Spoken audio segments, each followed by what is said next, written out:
Hai hello, salam sejahtera Malaysia. Selamat datang ke channel Fels Lifestyle. Terima kasih kerana terus setia dan terus bersama di dalam channel ini. Saudara-saudara, saya mendapat satu tulisan. Berkata, satu lagi janji pilihan raya dimungkiri. Adakah ini melibatkan kepimpinan Pakatan Harapan? Melibatkan kepimpinan Kerajaan Perpaduan? Manifesto PH semasa pilihan raya umum lalu menjanjikan pindaan terhadap Akta Perlindungan Pemberi Maklumat bagi membolehkan pendedahan dibuat terus kepada media. Namun PM Anwar Ibrahim kini mempertahankan peruntukan sedia ada yang membatalkan perlindungan jika pemberi maklumat menghubungi media terlebih dahulu. Melalui tulisan daripada Syabuddin Husin bertarikh 7 Februari, satu lagi janji pilihan raya dimungkiri. Adakah ini akan menjadi penyebab kepada kejatuhan kerajaan, menyebabkan kepada kejatuhan PH ataupun kejatuhan Anwar Ibrahim sendiri? Ini menjadi persoalannya. Pendiriannya itu bercanggah dengan janji manifesto PH pada PRU 15 yang menyatakan akta tersebut akan dipindah bagi membenarkan pemberi maklumat terus membuat pendedahan kepada media. Bayangkanlah saudara-saudara, kalau hanya berkenaan perkara ini Anwar Ibrahim boleh dijatuhkan. Adakah dengan ini kerajaan baharu akan bersedia? Mungkin kerajaan Muhyiddin sekali lagi, PN sekali lagi, akan menang pada PRU akan datang. Ataupun mungkin hanya kerana perkara ini akan ada sokongan yang ditarik terhadap Anwar Ibrahim dan membolehkan kerajaan baharu ditubuhkan. Itu menjadi pertanyaan lah. Tapi bagi saya, untuk masa terdekat ini belum lagi ada yang layak untuk menjadi kerajaan selain PHBN. Dalam tulisan ini berkata, alasan Anwar, namun Anwar menjustifikasikan kewujudan peruntukan tersebut. Buat masa ini, undang-undang sudah menetapkan perkara itu. Ada rasionalnya kerana semua orang boleh mengatakan bahawa mereka bercakap benar. Tetapi kemudian anda akan menghukum seseorang itu sebelum kes terbabit disiasat atau sebelum mereka berpeluang memberi penjelasan. Dia berkata demikian ketika diminta mengulas kenyataan Menteri di Jabatan Perdana Menteri, Undang-Undang dan Reformasi Institusi Azalina Othman yang menyatakan pada Selasa bahawa kerajaan tidak bercadang untuk memindah peruntukan tersebut. Di dalam tulisan ini, seorang pemberi maklumat yang merupakan ahli perniagaan mendedahkan siri video yang mengaitkan beberapa adun dalam perbincangan berhubung sogokan bagi mendapatkan lesen eksplorasi perlombongan.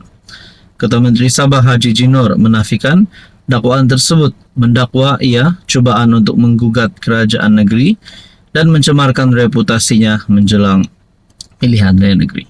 Apa komen anda? Hai hello, salam sejahtera Malaysia. Selamat datang ke channel Fels Lifestyle. Tuan-tuan dan puan yang saya amat hormati, tuan-tuan dan puan, ada saja cara, ada saja kritikan serangan terhadap Anwar Ibrahim. Mahu Anwar letak jawatan, mahu Anwar dipecat, mahu Anwar itu ini, macam-macam lah. Mereka mahu Anwar jatuh. Tidak lain dan tidak bukan daripada kepimpinan pembangkang Perikatan Nasional. Sebelum ini, Ketua Pembangkang Hamzah Zainuddin telah membuat kenyataan Anwar Ibrahim derhaka. Ini melibatkan isu Tita Addendum.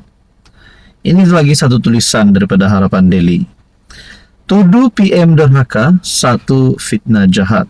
Backbenchers selar pembangkang. Saudara-saudara, Kelab Penyokong Kerajaan Madani, Backbenchers Club BBC, menempelak tuduhan Ketua Pembangkang di Dewan Rakyat yang menuduh PM derhaka terhadap institusi diraja berkaitan isu Tita Addendum. Saudara-saudara, kenapa Hamzah Zainuddin yang menjadi antara pertama dan di depan untuk bercakap berkaitan dengan ini. Mana Muhyiddin Yassin? Nah, yang pernah menjadi PM, yang kita dapat lihat paling terdekat untuk menjadi ketua pembangkang. Namun, yang menjadi ketua pembangkang hari ini adalah Hamzah Zainuddin.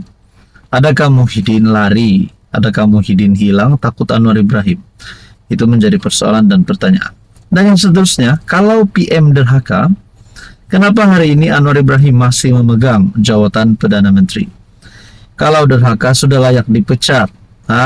Buat apa rakyat Malaysia mahu Perdana Menteri yang derhaka? Betulkah? Kelab itu dalam satu kenyataan menegaskan tuduhan pembangkang adalah fitnah jahat. Kerana Datuk Seri Anwar Ibrahim sendiri telah mengesahkan tita tersebut tidak pernah diserahkan kepadanya. Malah urusan berkaitan titah edendum adalah di bawah bidang kuasa Jabatan Peguam Negara dan bukan di bawah tanggung jawab Anwar sebagai Perdana Menteri. Kami, Kelab Penyokong Kerajaan, ingin menegaskan bahawa tuduhan yang mendakwa Perdana Menteri menderhaka terhadap institusi diraja adalah satu fitnah jahat dan tidak berasas. Tiada unsur penderhakaan oleh PM. Menyatakan fakta yang benar tidak boleh dianggap sebagai penderhakaan. Kelab itu menambah, tuduhan pembangkang adalah taktik lama untuk mengelirukan rakyat dengan memainkan sentimen institusi diraja demi kepentingan politik mereka sendiri. Ini katanya adalah satu cubaan yang tidak bertanggung jawab untuk mencetuskan keresahan dalam kalangan rakyat. Bayangkan kalau ini hanya trik daripada pembangkang, tipu hela pembangkang. Bagaimana kalau penyokong-penyokong pembangkang dan PN mengetahui bahwa ini hanyalah permainan politik, bukan untuk menuduh Anwar semata-mata, tetapi untuk permainan politik menjatuhkan Anwar.